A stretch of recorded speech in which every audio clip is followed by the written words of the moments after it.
Hello et bienvenue dans La Voix de l'âme, le podcast. Ta dose hebdomadaire d'inspiration et de good vibes. Je m'appelle Priscilla, je suis coach mindset énergétique pour les entrepreneurs spirituels et du bien-être qui souhaitent développer un leadership mystique, puissant et ambitieux et un business en conscience depuis l'espace du cœur. Je suis également médium et créatrice de soins méditation guidée et je serai ton hôtesse chaque semaine dans ces capsules. Dans ce podcast, je te parlerai en solo ou en duo d'entrepreneuriat en conscience, de spiritualité, d'énergétique et je te livrerai également en toute vulnérabilité mes expériences et mes enseignements de vie autour de sujets divers et variés pour t'aider à avancer dans ton processus d'évolution, à te connecter à ta part divine pour révéler ton plein potentiel et t'aligner de plus en plus à la voix de ton âme. Alors, si tu souhaites embarquer avec moi chaque semaine, prépare tes écouteurs, attache ta ceinture et c'est parti. Tu es prêt? Très belle écoute à toi.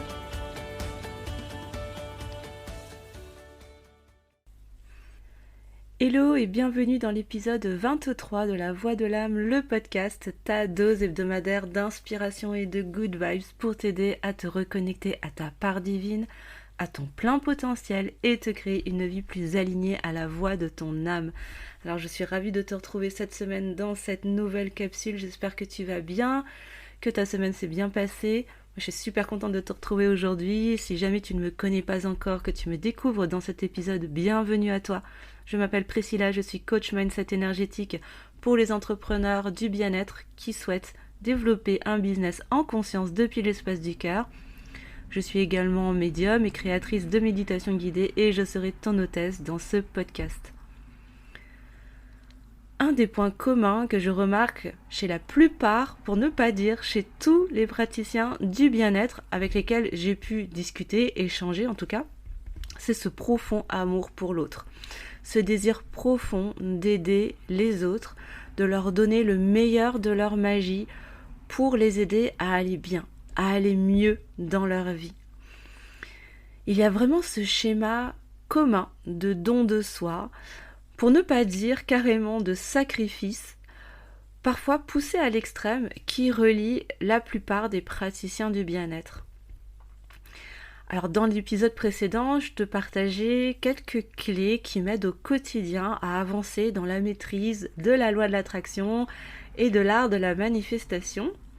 Et dans la même lignée, lorsque j'étudie ces lois universelles, j'en reviens toujours à la même notion, à cette notion d'équilibre entre le donner et le recevoir. Dans ce mouvement, tu sais, de va-et-vient, de contraction et d'expansion inhérent au mouvement naturel de la vie. C'est un aspect qui m'a beaucoup challengé au début de mon parcours entrepreneurial lorsque j'ai créé Luminescence. Et je pense encore plus parce que j'ai été pendant des années infirmière, activité parfaite, il faut le dire, pour cultiver justement ce sacrifice de soi. D'ailleurs, gros big up à tous les soignants, toutes les infirmières de France et de Navarre et du monde entier d'ailleurs, parce que ce n'est vraiment pas évident de sortir de ce schéma de sacrifice.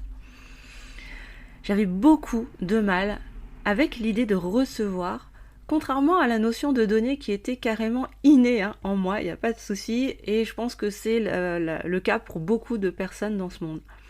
En revanche, j'ai constaté que pendant longtemps, il y avait une grosse résistance en moi à me laisser recevoir les cadeaux de la vie sous toutes leurs formes. C'était très dur pour moi car cela me confrontait en fait à des croyances limitantes du style « c'est mal de recevoir, tu n'es là que pour donner gratuitement ». Je pense vieille résurgence des premières infirmières bonnes sœurs d'antan qui continuaient à vivre à l'intérieur de moi. Et d'ailleurs, lorsque j'étais infirmière, dans cette vie, dans cette incarnation, il n'y a pas si longtemps que ça finalement, il n'était absolument pas admis, et aujourd'hui c'est encore le cas d'ailleurs, il n'est absolument pas admis de recevoir des cadeaux, quels qu'ils soient, de la part de nos patients en remerciement de nos bons soins. disait donc que ce n'était pas éthique selon les autorités de santé. Alors quelque part, je peux entendre ce discours, cela dit, il y a quand même quelque chose qui résonne faux à l'intérieur de moi, comme si quelque chose n'était pas totalement équilibré. Et je crois d'ailleurs que ces conditionnements sont profondément imprégnés dans le subconscient de toutes les âmes qui portent en elles cette essence de guérisseur, quelle qu'elle soit d'ailleurs. Sauf que le souci, c'est que dès lors que tu veux te lancer dans une activité entrepreneuriale pour partager ta magie, tu vas avoir beaucoup de mal finalement à vivre de ton activité, à en vivre pleinement finalement, si tu opposes des résistances conscientes ou inconscientes, peu importe, sur le fait de t'autoriser à recevoir. Alors moi personnellement, je me suis aperçue avec le recul et surtout après un certain travail d'introspection. D'ailleurs, petite parenthèse, qui pour moi, ce travail d'introspection est absolument indispensable, incontournable, déjà lorsque l'on se lance dans l'entrepreneuriat, mais encore plus dans l'entrepreneuriat du bien-être, je referme la parenthèse.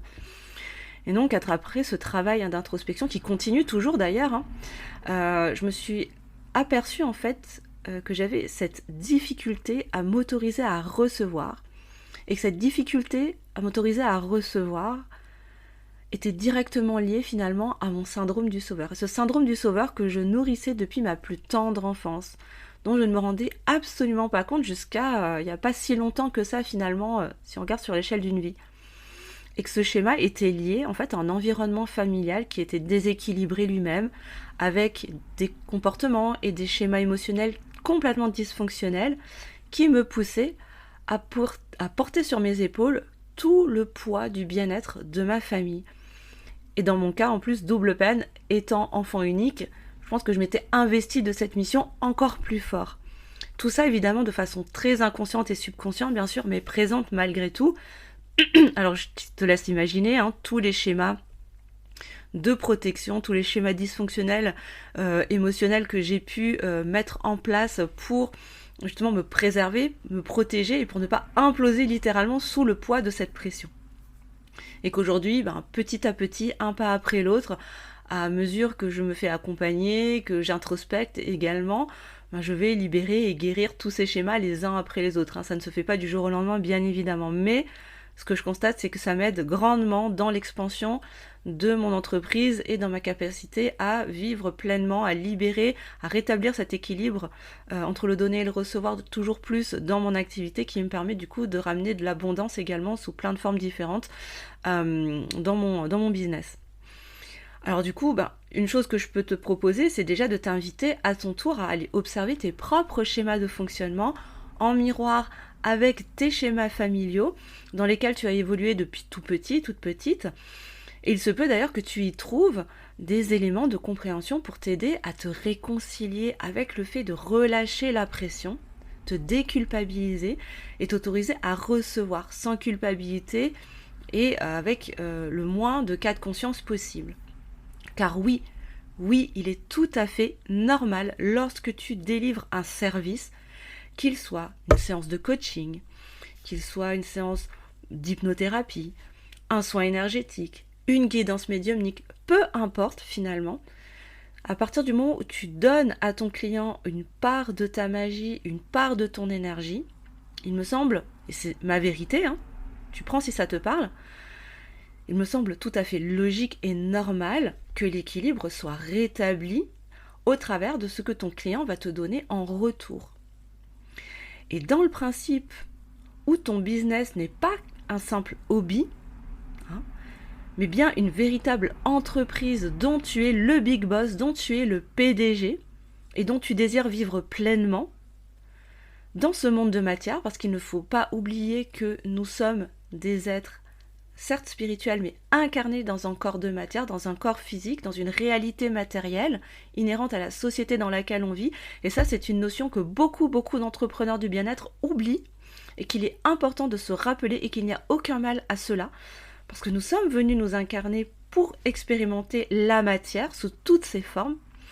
Il me semble indispensable que tu puisses t'autoriser à ton tour à poser un cadre sain en résonance avec tes propres besoins, y compris matériels, parce que cela fait partie de notre réalité 3D, pour que cet équilibre se fasse à chacune de tes prestations, à chaque fois que tu délivres ta magie et tes services.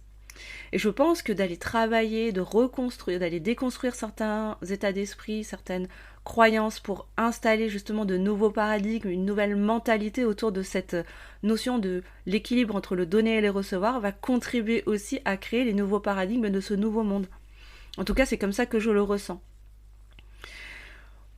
Encore plus lorsque l'on est dans cette posture d'entrepreneur du bien-être, parce que l'on est imprégné de ces croyances qu'un bon praticien du bien-être doit donner sans compter, sans rien attendre en retour, totalement gratuitement, sauf que c'est absolument en opposition, c'est absolument en décalage, en total décalage avec la réalité de la société dans laquelle on vit, dans cette réalité matérielle dans laquelle nous sommes venus nous incarner, dans laquelle nous avons aussi besoin de remplir des besoins purement physiques et matériels, comme pouvoir se loger, pouvoir remplir son frigo, pouvoir payer ses factures. Oui, ça reste encore notre réalité. Et qu'à un moment donné, si l'on veut pouvoir subvenir à ses besoins matériels pour pouvoir ensuite avoir de l'espace, libérer de la charge mentale pour pouvoir mieux travailler, œuvrer à l'intérieur de nous pour nous élever spirituellement, émotionnellement, énergétiquement, sur tous les plans, mais il va être nécessaire déjà de combler ses besoins pour sortir de l'espace du manque et enfin goûter à l'espace d'abondance. Ça me paraît logique finalement. Mais cela demande tout un travail intérieur, parfois en se faisant aider, même souvent, je pense que le fait de se faire aider, d'être accompagné, est parfois indispensable pour se faire tendre des miroirs que l'on n'a pas envie de voir soi-même, parce qu'on est très très très doué pour se feinter soi-même et éviter d'aller regarder les éléphants dans la pièce. Et en ça, je crois profondément à la puissance de l'accompagnement. Et je sais que beaucoup d'entrepreneurs du bien-être ont énormément de mal à accepter et à recevoir en tout cas cette notion de se faire aider et d'oser d'oser lâcher et d'aller se déposer auprès de quelqu'un pour avancer sur ce parcours-là. Alors pourquoi est-ce que c'est si important finalement d'être dans ce jeu d'équilibre ? Et bien comme pour tout dans cette vie, quand on vient s'incarner en fait dans ce monde, en tout cas dans ma vérité, je crois profondément, c'est comme ça que je le ressens en tout cas dans mon expérience de vie, j'ai le sentiment que on vient justement expérimenter cet équilibre dans tout, tu vois, entre l'ombre et la lumière, entre le bien et le mal, entre le chaud et le froid, tu vois, entre le haut et le bas. Dans toutes ces notions très duelles, nous sommes venus expérimenter la dualité dans ce monde de matière pour trouver justement comment placer notre curseur et trouver cet équilibre en tout, dans tout, à l'extérieur et à l'intérieur de nous. Et j'ai vraiment le sentiment que lorsque l'on se lance dans l'aventure entrepreneuriale, c'est comme si notre entreprise venait comme amplifier, décupler cette expérience d'équilibre, comme pour nous tendre un miroir grossissant sur notre capacité à trouver l'équilibre sur différents plans. Et je trouve ça hyper intéressant d'ailleurs, et je suis vraiment en gratitude avec mon activité, avec mon entreprise tous les jours, parce qu'elle m'aide à ramener toujours plus d'équilibre sur différents plans, autant perso que professionnel, pour expérimenter chaque saveur que la vie dans ce monde de matière nous invite à goûter. Et c'est vrai que j'entends beaucoup et je lis beaucoup d'entrepreneurs du bien-être qui se questionnent, qui ne comprennent pas pourquoi ils n'arrivent pas à vivre de leur activité malgré tous les efforts très pragmatiques qu'ils peuvent mettre en place pour se faire connaître, pour trouver leurs clients, pour pouvoir rentrer du chiffre, parce que c'est aussi une réalité lorsqu'on est entrepreneur, bien sûr. Sauf que ce que j'ai remarqué, c'est que souvent la plupart ont zappé un point hyper important. Certains n'en ont même pas conscience d'ailleurs. C'est celui de transformer son état d'esprit, de transformer son mindset vis-à-vis de l'argent et du fait de s'autoriser à recevoir en retour. Parce que oui, mettons les pieds dans le plat, là il est question quand même d'argent. Lorsque l'on veut vivre pleinement de son activité, aujourd'hui, l'énergie qui nous permet de remplir nos besoins matériels et financiers correspond à l'énergie argent. Et ça, c'est un des nœuds qui fait très très mal dans le milieu du bien-être, c'est d'aller se réconcilier avec son rapport à l'argent et ce que l'on vient mettre derrière cette énergie argent. Parce que ça va impliquer d'aller observer déjà ses croyances et ses blocages sur le fait simplement de recevoir, de s'autoriser à recevoir. Qu'est-ce que ça vient tendre comme miroir ? Qu'est-ce que ça vient dire de nous lorsque je m'autorise à recevoir en échange de quelque chose que j'ai pu donner.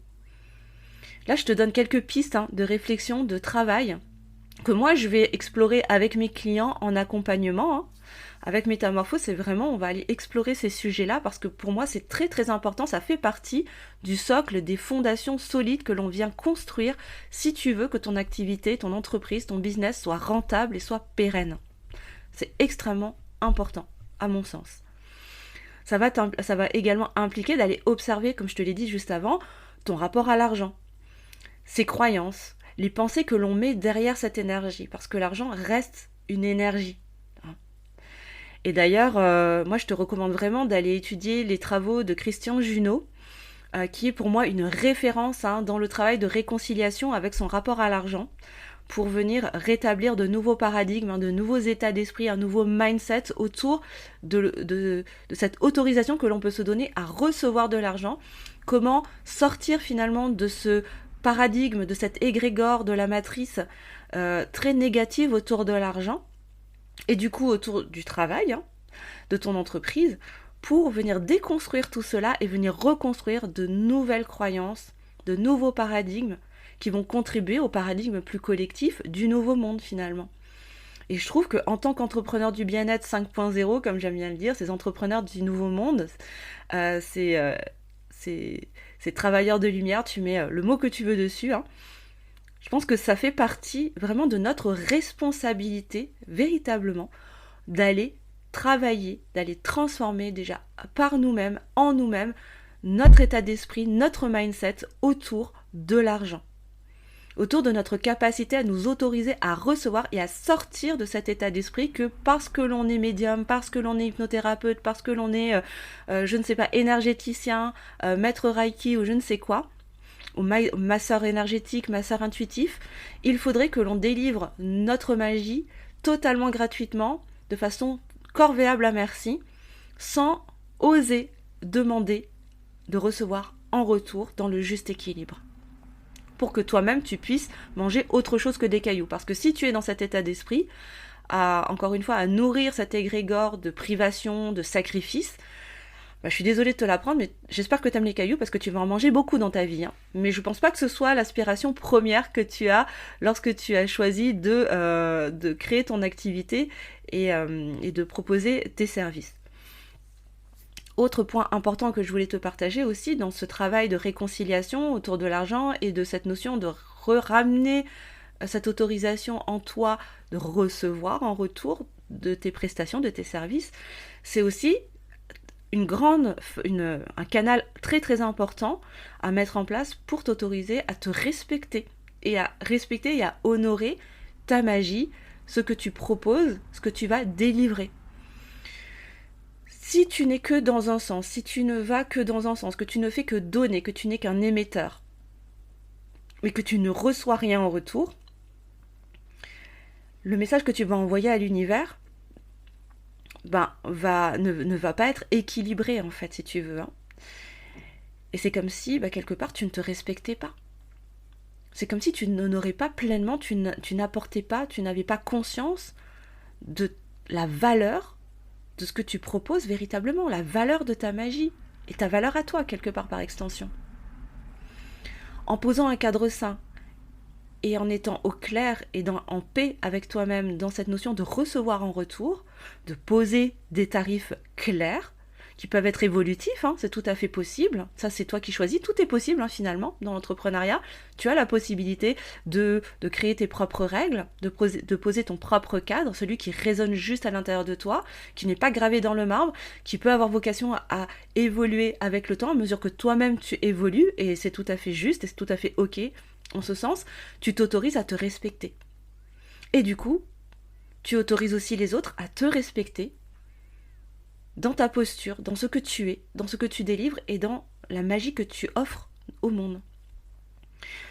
Et enfin, dernier point que je voulais partager avec toi aujourd'hui, c'est que dans cette dynamique de t'autoriser à recevoir en retour, dans l'équilibre entre le donner et le recevoir, tu vas pouvoir permettre également à tes clients de sortir de cette posture de passivité, de celui qui subit quelque part, qui ne fait que recevoir, tu vois, sortir toi de cette posture très subconsciente et très inconsciente, hein, bien sûr, il n'y a aucun jugement là-dedans, hein, de celui qui sait, du sachant, du tout-puissant, tu vois, qui ne fait que donner, qui délivre, sans rien recevoir en retour, à la fois dans ce paradoxe, hein, d'être dans ce sacrifice aussi, de ne pas vouloir recevoir en retour, pour X raisons d'ailleurs, et du coup de replacer ton client, ton patient, peu importe, hein, dans sa responsabilité et dans sa souveraineté, dans sa capacité à être acteur finalement de sa guérison, de son évolution personnelle ou professionnelle, peu importe, en lui permettant de te rendre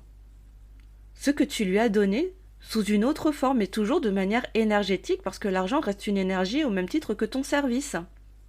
Tu vois, que ce soit un coaching, une séance d'hypnose, une séance de sophrologie, une séance de Reiki, ou peu importe, encore une fois. Que ce soit un massage, un tirage de cartes, une guidance canalisée, bref. La question n'est même pas là, tu vois. C'est juste de permettre à chaque protagoniste dans l'échange d'être pleinement dans sa souveraineté.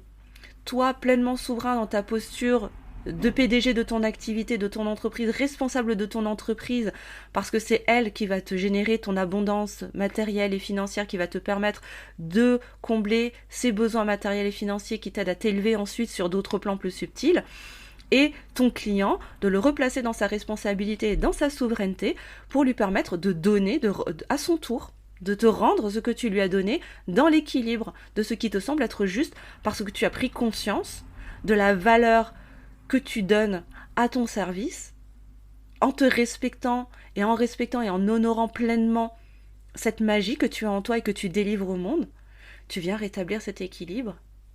Et du coup, tu peux activer la loi de l'attraction de la meilleure manière possible et l'art de manifester également, puisque là, tu envoies des messages pertinents, cohérents et alignés avec ta vibration d'être divin à l'univers. Voilà ce que j'avais à te partager aujourd'hui dans cet épisode. J'espère vraiment qu'il t'apportera des clés pour t'aider à avancer dans cette réconciliation vis-à-vis de toi. Parce que vraiment, je crois que quand on va aller réconcilier cette part de nous qui s'était peut-être depuis toujours, hein, peut-être depuis des générations interdit de recevoir, quand on va aller se réconcilier dans son rapport à l'argent, je crois qu'on vient aussi se guérir, se libérer, se réconcilier avec soi-même et se réconcilier avec cette notion d'amour de soi. Et vraiment, je t'invite à aller étudier, à aller écouter les travaux, lire les travaux même de Christian Junod, qui en parle bien mieux que moi, qui est vraiment un expert dans ce domaine, et qui explique vraiment dans le détail en quoi se réconcilier avec son rapport à l'argent et avec son rapport à s'autoriser à recevoir vient nous réconcilier avec nous-mêmes et nous ramène dans un espace d'amour de soi. Et lorsqu'on est dans cet espace-là, finalement, on se replace dans un espace d'abondance, on sort de l'espace du manque et du sacrifice, et on contribue aussi au niveau plus grand, à l'échelle du collectif, à transformer aussi ces paradigmes, ces mentalités, cet égrégore autour de l'argent et de l'art de recevoir autant que de donner. Voilà ce que je voulais te partager aujourd'hui. J'espère que cet épisode t'a plu, t'a apporté des clés de compréhension, peut-être des pistes de réflexion, des pistes de travail, t'autoriser peut-être aussi à t'ouvrir, à te faire aider, à te faire accompagner, pourquoi pas, si tu sens que ça bloque, si tu sens que malgré tes efforts, il y a des endroits où ça coince encore et que tu n'arrives pas à débloquer tout seul, c'est complètement ok, il n'y a aucun mal à se faire aider là-dedans. Moi-même, je le fais, personnellement. N'hésite pas à me le partager, pourquoi pas, en message privé, par mail, sous les épisodes, avec grand plaisir, je serais ravie de te lire. Moi, je te souhaite une merveilleuse semaine. Profite à fond de la vie, autorise-toi à te réconcilier avec toi-même. C'est le plus beau cadeau que tu peux faire à la vie et à ton âme. Je t'envoie un gros colis rempli d'amour. Je te dis à la semaine prochaine et surtout, prends bien soin de toi car le monde a besoin de ta lumière. À très bientôt. Ciao, ciao.